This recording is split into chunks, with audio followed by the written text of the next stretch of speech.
Good day, good people. Dr. Amber here, back yet again with another video in this series about conflict. I hope you have been enjoying this series so far, that you're learning a little bit of something.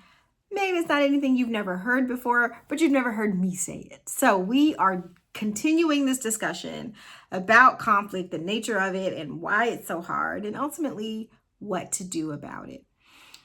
This video is going to be about the 5 conflict styles, okay? 5 conflict styles. There are many ways to describe everyone's kind of conflict personality and how we show up in times of chemistry and times of conflict.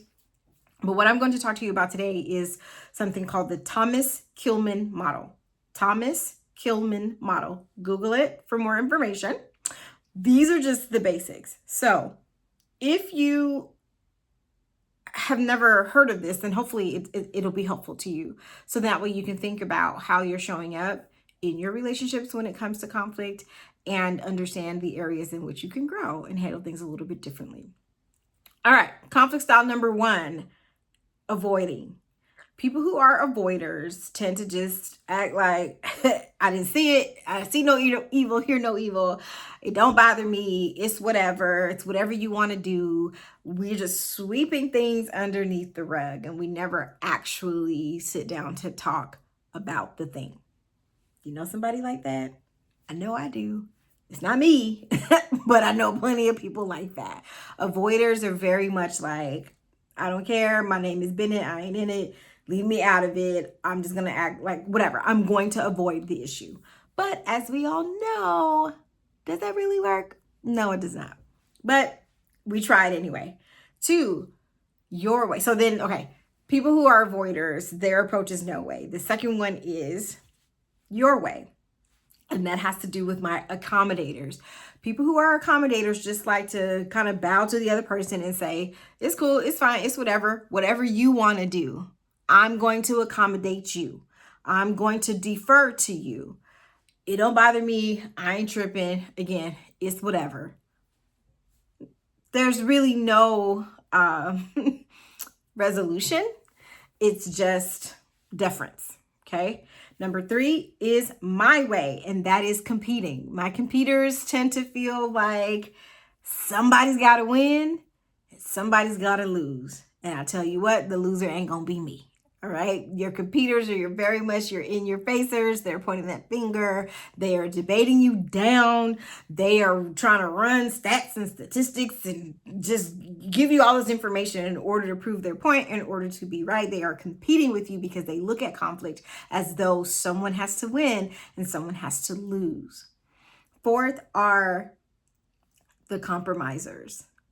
Okay. So we have we have avoiders, accommodators, competitors, and then compromising. Compromising is a little bit different than accommodating, because when I'm making a compromise, that means we're meeting each other halfway. So it's no way, your way, my way, or the highway, as people like to say.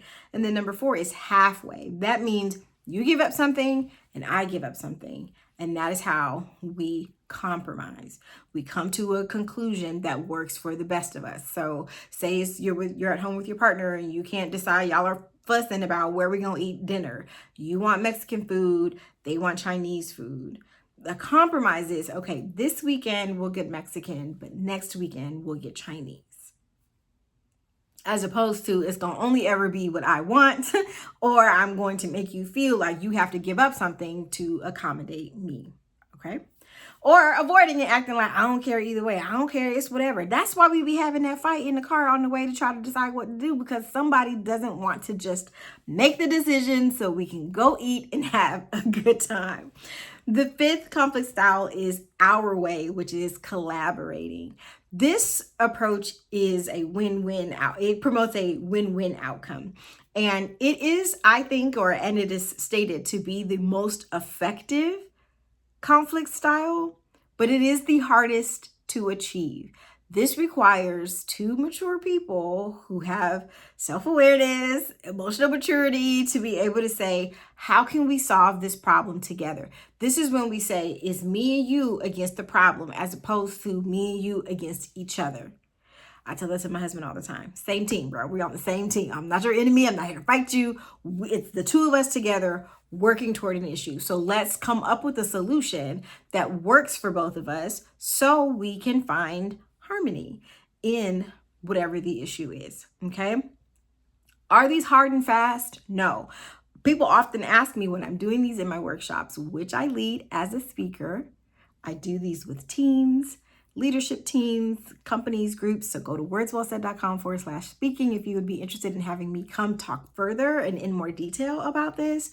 But basically what I see happen is people say, well, sometimes I think it's appropriate to accommodate. Sometimes it's appropriate to avoid. And, it is, a lot of it just depends. It depends on the context. It depends on the person. And just because your most natural or your most comfortable way of handling conflict, say you are a compromiser, that doesn't mean that you don't know how to accommodate or that you don't know how to collaborate. You learn and you flex depending on the situations and the circumstances that you find yourself in. So again, there's no hard and fast rule across the board, but it is something to think about, because say you are a competitor and you're dealing with an avoider. How effective do you think handling conflict is going to actually be? But if you can recognize that about yourself after having watched this video and you know what your communication style is, then you can go to this person and say, I know that you might feel like avoiding the conversation, but when might be a good time for us to talk about it? That's you falling back on your need and your desire to lose or win, or for your desire to win and have this other person lose, and trying to meet them where they are, and vice versa. The avoider can say, listen, I know that you really want to solve this right now, but I need a little bit of time to think about this. Can we set a time to discuss it maybe tomorrow, when we're both are more refreshed, we've had time to think about it, and we can talk about it more calmly? Those are some simple ways in order for you to address conflict in a way that feels natural, or not even just feels natural, but that feels mature and graceful and tactful. Okay, we don't always want to just fly by the seat of our pants with our emotions and just, again, going off or whatever with all the theatrics. Sometimes it does take us to stop and say, what is my issue really? What am I feeling?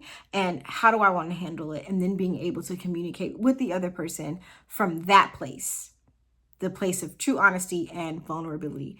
If this video was helpful to you, please make sure you subscribe. Also, make sure to share it. Turn on your notifications so you get notified when another video drops in this series, and or whatever else I have to talk to you about how to find words well said for a life well lived. Thank you for watching, and I'll see you in the next one. Bye.